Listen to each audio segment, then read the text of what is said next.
Well, thank you indeed for inviting me to share this day with you. It's a day that has substantial meaning here in France, where I now live, and it has meaning all over the world as the end of the worst war to date in history. The problem is, it's much easier to start a war than to stop it.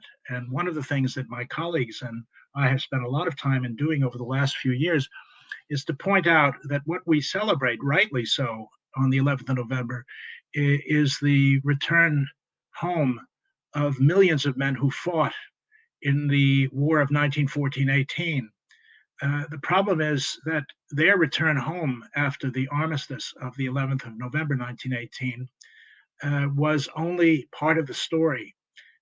Indeed, it's only part of the American story. There were American soldiers who remained to continue fighting after 1918 in such a way as to make the period after the First World War, 1918 to 23, probably bloodier and more formative for the 20th century than the wars 1914 to 18. I want to explain why. So my fundamental idea that I want to give to you is simply that war didn't end in 1918, and Armistice Day was a hope rather than an achievement. And the reasons why are threefold. The first is before Armistice Day and before the defeat of Germany, the primary culprit in the First World War, the Russian Revolution of 1917 started a whole range of conflicts that carried on, one could argue, until 1991, but certainly didn't stop in 1918. They were just getting going. The second reason is that once Armistice Day happened, four great empires fell apart. The Russian Empire fell apart because of the Russian Revolution, but there were three other empires that fell apart: the German Empire, the Austro-Hungarian Empire, and the Ottoman Empire.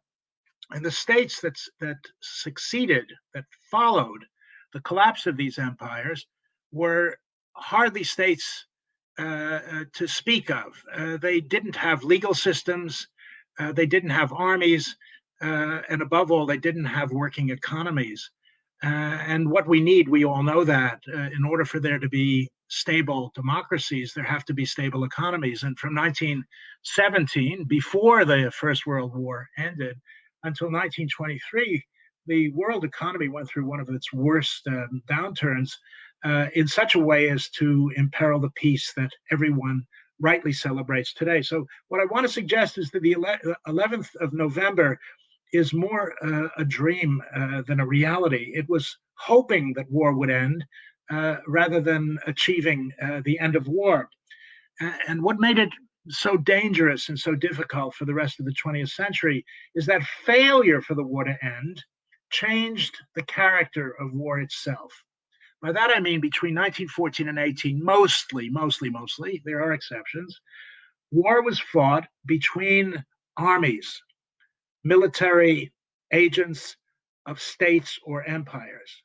From 1918 on, we could start in 1917 if you wish, but from 1918 on, wars were fought primarily between military groups of many different kinds and civilians.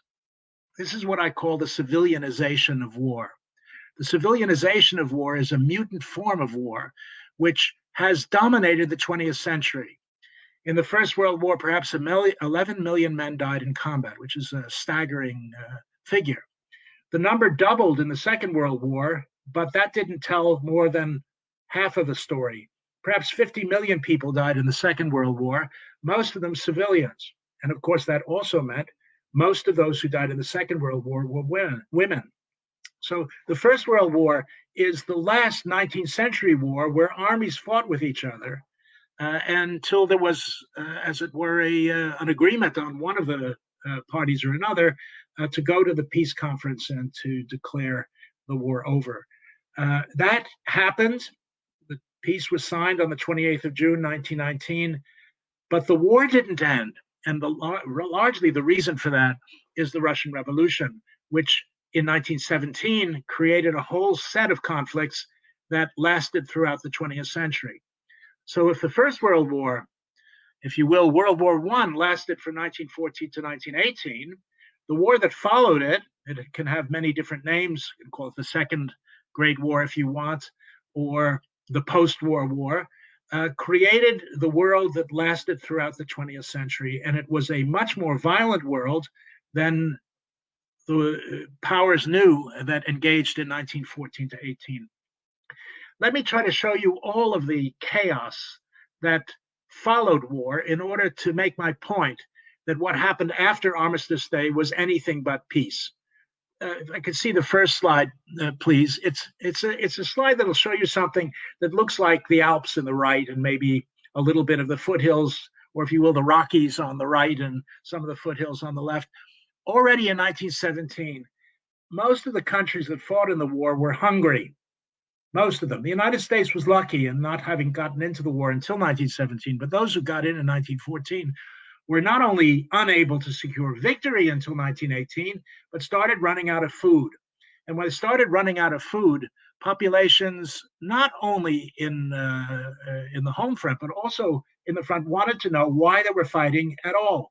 And the answer to that question, by and large, became very, very blurry the longer the war went on.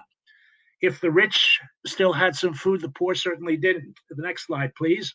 And we can see one of the precipitants of the Russian Revolution was the price of bread. This is a women's strike over the rising price of bread in Petrograd, now St. Petersburg. For a time it was Leningrad. But Petrograd in 1917 was as it were, the cradle of the Russian Revolution. And it's at that point that the question of social conflict, ethnic conflict, class conflict took over the significance of military conflict that had dominated the previous 3 years. Next slide, please. What we're going to see is that it worked on both sides. It wasn't just the Russians who were allies of Britain, France, and the United States, but on the German side, I'll just show you this for a moment. If you think that the economic problems of the United States are difficult, you should take a look what happened to Russia. In 1917 and 1918, they printed 5 times the currency that they had in their gold reserves. The result of that was the worst inflationary spiral in history. And the worst inflationary spiral of history wiped out the savings of the middle class. It made elderly people, I'm now retired and particularly sensitive to the position of the retired, and made their position almost impossible because we elderly people live on fixed incomes, retirement packages that we've earned and put away. They were wiped out by the inflation that destroyed the German war effort. And what it produced was revolution in Germany. Next slide, please. Now, revolution in Germany was only one of the terrible moments that we have to look at. We also have to look at what war did to intensify the social conflicts that existed within all competent countries, and that includes the United States. We know that race riots followed the entry of the United States into the war. So that if social conflict can be understood as a product of the Russian Revolution, it's not the only way in which social conflict was intensified and deepened by the First World War and carried on to a very remarkable extent thereafter. The next slide, please. The next slide will show another form of what I call the brutalization of war. A trade unionist in Illinois, and was an anti-war activist, unfortunately did not take American citizenship. By that I mean he could have. There were a lot of Germans who took American citizenship and fought and died with American forces. But this particular gentleman, Robert Prager, who was born in Germany, was not only a trade unionist, but an anti-war figure in Illinois. And some prominent figures found that the presence of a German national among them was intolerable. He was lynched. And when he was, the people who lynched him were put on trial, we can see them in front of us now, they were acquitted because what they did was a patriotic manslaughter. Now, the point about brutalization is that it spreads throughout the world after the 11th of November without any control. The next slide, please. Here's an example of what went wrong in the First World War. What went wrong in the First World War is that the fighting carried on, even though the social conflicts within each competent country became more and more intense. This is a map showing how far the German army got to almost winning the First World War. Fortunately, the Marines at Belleau Wood in the southern sector and American forces in the east were able to push them back at a substantial cost. Roughly 50,000 American soldiers died, almost the same number who died in the war in Vietnam, and they did so in a period of roughly 6 months.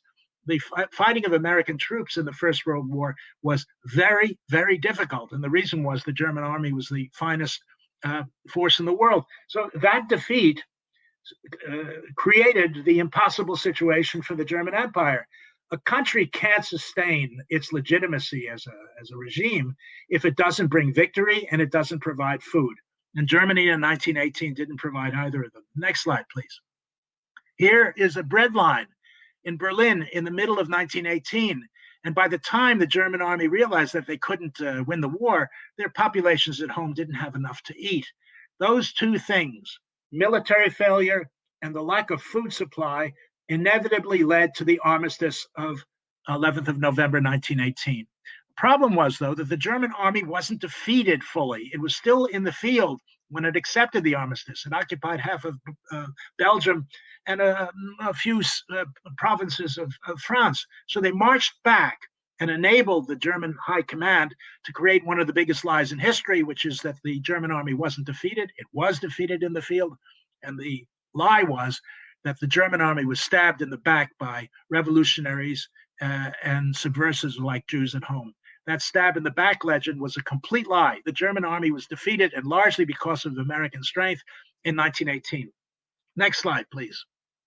Well, what happens? The German Empire collapses. The emperor is forced to abdicate. He actually is driven to the Dutch border, where he's supposed to live in exile for the rest of his life. This shocked the living daylights out of a Dutch policeman who suddenly found that the Kaiser Wilhelm II handed him over his sword and asked for some degree of safe transit to his new home. What happened in Germany was not peace, but war, social war. On the left, you'll see the red forces. On the right, you'll see the right forces. And the fighting in Berlin, in particular, in 1918 and early 1919, began to indicate exactly what I'm talking about. These people are wearing helmets and sometimes uniforms, but they're killing civilians. Right at the end of the First World War, war became civilianized. And the reason was there were no real authorities. No states were fully established, and no states had the legitimacy to organize and have a monopoly on physical force. So civil war broke out throughout all of Eastern Europe and Central Europe as well. The next slide, please. Then came the mixture of social conflict, national conflict, and religious conflict.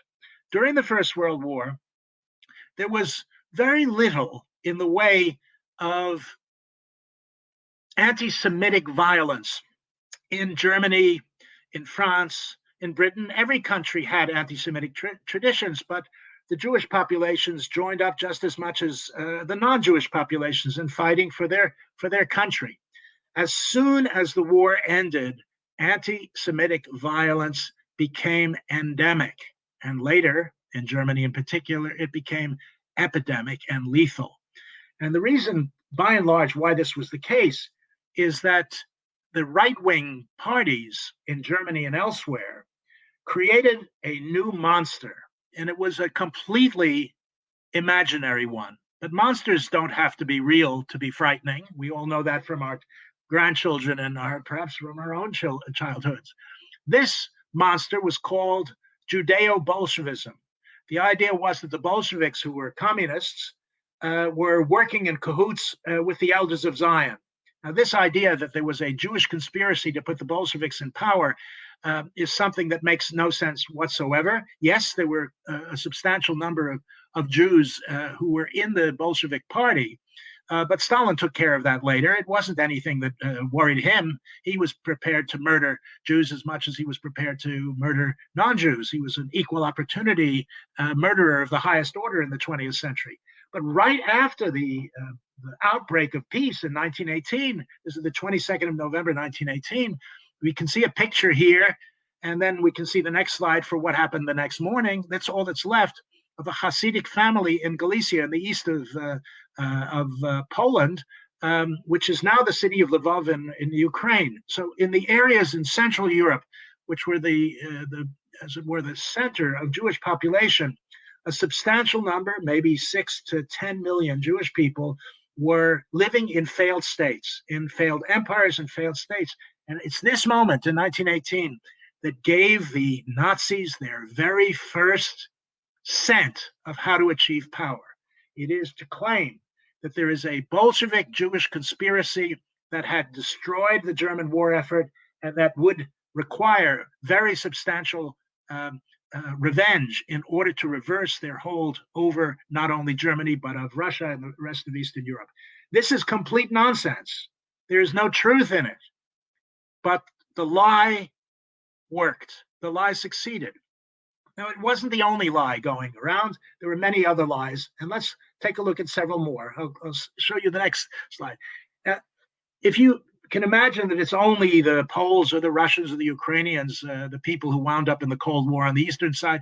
No, it also happened in Finland. Finland is an innocuous country, a very civilized country, but their historians don't talk about 1918. And the reason is a civil war broke out there, which was probably inspired by Lenin, but it didn't matter. The problem was that very quickly the anti-Bolshevik forces, led by the gentleman, General Mannerheim on the left, won. That didn't matter all that much because the 6,000 soldiers whom they captured at the end of the war and declared a peace treaty were executed in the aftermath of that war. You can see the executions were not hidden. They were done in the public. The notion, therefore, is that those who are fellow travelers of revolution, a very, very small Jewish population in Finland, were the carriers of Judeo-Bolshevism. Complete nonsense. And yet it resulted in the civilianization of the execution of prisoners after the war. These aren't soldiers. These are civilians who are being shot. Next slide, please. The Latvians did the same. They were fighting a Jewish conspiracy that didn't exist. The Nazi Party began in the midst of this post-1918 civil war. And it's that moment, which created the bridge between the two world wars. It's not 1914-18, which created the Second World War. It's the period after 1918 in its violence, its civilianization, its economic instability, and its creation of entirely false and toxic ideologies that mix together nationalism, racism, anti-Semitism, and anti-Bolshevism. That is what did it. The next slide, please.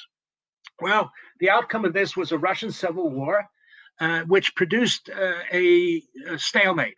By and large, the Bolsheviks were not welcomed by the majority of the population of Russia. They wanted their land. And indeed, that's one reason why Russia left the war, because the peasant army voted with its feet, went home to seize land. Well, between 1918 and 1921, what do these communists do? The people who believe in nationalization of property, they are all in favor of the peasants seizing their own land. They changed their ideology in order to stay in power. So instead of the Bolsheviks being the people who are against private property, they fight for the right of peasants to own their own land. And who's fighting against them? Let's take a look at the next slide. The United States, France, Britain, a Czech legion, even a Greek army invades the Soviet Union in order to overthrow the Bolsheviks, so that the Western powers who saw the Bolshevik Revolution as a danger ensured its survival by intervening. This is, by the way, not the first time, obviously, that Western armies have invaded, nor will it be the last time. When the German army invaded in 1941, Stalin pointed out that it was 20 years earlier that the Western powers invaded. Now, it was a half-hearted invasion, and there are some people who compare this to Vietnam. I think that's not right. Vietnam was a much greater investment. But the United States sent forces, between 12 and 18,000 forces, throughout the eastern, or rather the western part of Russia, but what we would have called the Eastern Front. And their success was zero. None of these Renault tanks, French tanks and French soldiers in Odessa, or American troops or other troops actually succeeded in doing anything other than helping the Bolsheviks establish their popularity in the population as a whole. The next slide, please. Here's a surprise for you. The other great ally of the United States in the First World War was Japan. And at the end of the First World War, after the Bolshevik Revolution and after the armistice, who is supposed to knock the Bolsheviks out in Siberia? The Japanese army. The biggest fighting that took place to overthrow the Bolshevik Revolution was in Siberia. We can see this as a print that was produced after the end of the invasion of the Soviet Union, when everybody suddenly realized that it wasn't working and they better find a way to make peace with them. The Japanese had the greatest military force in Asia. It's one of those moments where we can begin to see that the war to come is going to be the Japanese versus whomever it is who can try to stop them.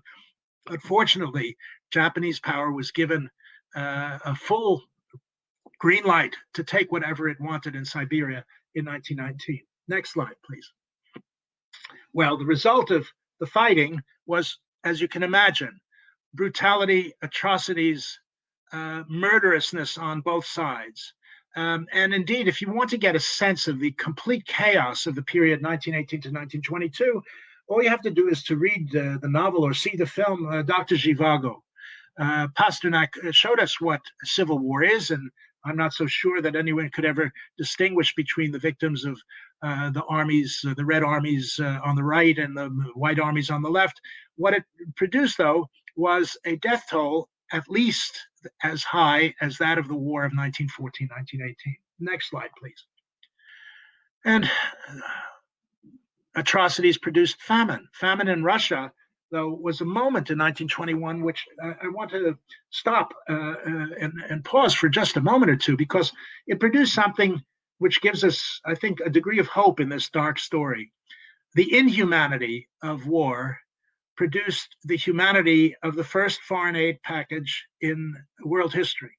And that was produced by Herbert Hoover. Herbert Hoover is a man who should have, I think, stopped before he was elected president in 1928. His reputation did not survive the world economic crisis. But before that, his reputation was of a remarkable man. Next slide, please. He created the first foreign aid program in history, and not only created a substantial food stock for the children of France and Belgium who were occupying French and Belgian, the Germans were occupying French and Belgian soil and refusing to feed civilians because the Allies had a blockade. So Herbert Hoover, before the United States got into the war, organized a private relief effort that fed between 800,000 and 1,500,000 children for 3 years and made a profit by doing it. You can see these sacks from all kinds of groups. The Rotary clubs were very important in the provision of grain for the children of France and Belgium, occupied France and Belgium, in 1914 and 1915. And then what happens at the end of the war? The next slide, please. Is he did it again in 1918 to 1921. This time, officially, Herbert Hoover created the first successful foreign aid package in history, and it made money. It was done efficiently. I think through the Walmart principle, that transport is what ultimately matters.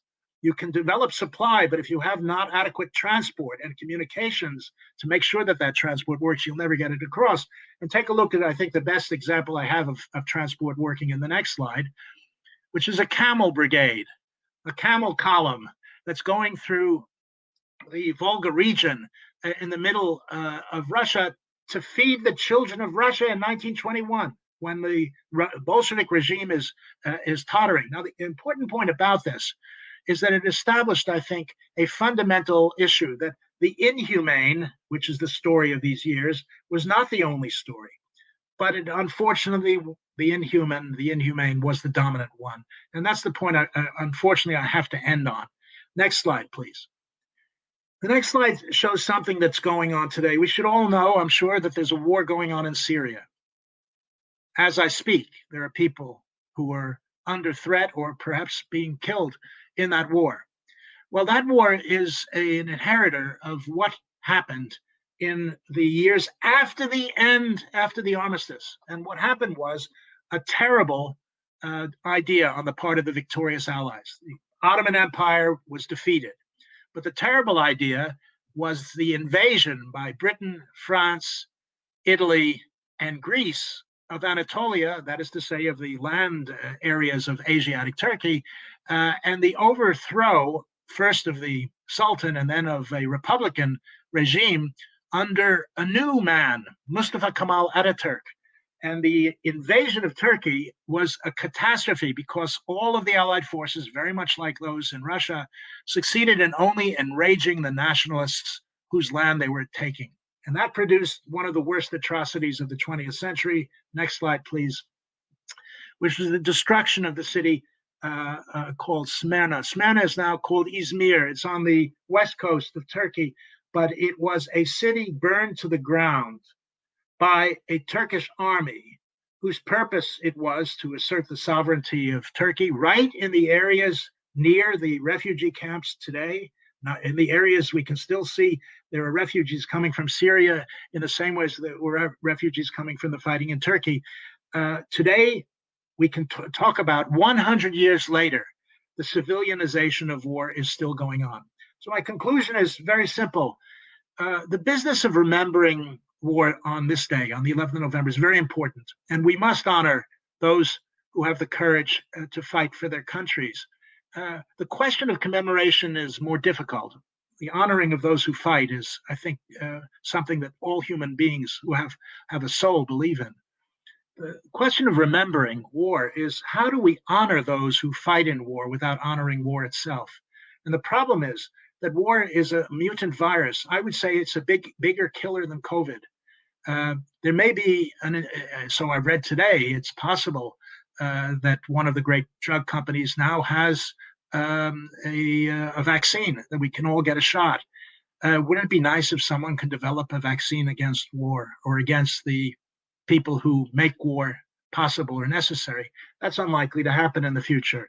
What we need to do, though, is to realize that it is much, much easier for people to start a war than to stop it. And the 11th of November, as much as it matters to honor those who take their lives in their hands to defend their country, their faith, and their families, how much they are independent of the people who take the decisions that make war inevitable. Nobody intended that the First World War would go on after 1918. It wasn't anybody's decision. It was what I would call the momentum of war. Wars don't end the way in which we can stop the flow of water by turning off a spigot. The 11th of November was the end for a substantial number of people who fought, but not for all.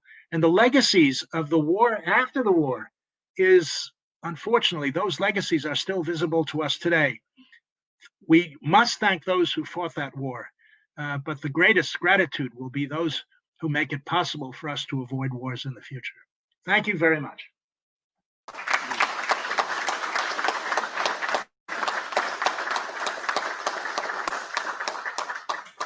Jay, that was really a wonderful presentation. We do have one question up there on the screen. Can you speak to the war and the Spanish flu? Yes, there is a colleague of mine has, I think, sufficient evidence to say that we now know that the Spanish flu started in Leavenworth, Kansas. And the reason we know that is that there has been very substantial microbiological work on the structure of the flu. There were soldiers who died of it, American sailors who died of it in Norway, and their bodies were buried in the tundra. They were dug up not too many years ago, and the biological research now indicates that the first point of infection and of mutation of a virus was in a major military camp. And that is the link with the First World War. The mobilization of 70 million men in the course of the First World War was the biggest vector of non-social separation that you could possibly imagine. So the First World War didn't cause the Spanish flu, but it produced the worldwide epidemic. And as a result of the spread of soldiers and the impossibility, indeed, of controlling the virus, the global war produced the first global epidemic. The question of why it stopped is something I can't answer because no one knows. And let's hope that COVID does it too. Apparently, the Spanish flu mutated back to being a virus that hit animals, possibly birds and possibly swine populations. But the answer about the link of the First World War, the Great War, and the Spanish flu is it's the mobilization of 70 million men that created the worldwide epidemic. Its initial appearance is probably what can only be described as a cursed mutation over which no one had any control. We have one more question from Maui Tachi. Professor Wonder, thank you for speaking to our club.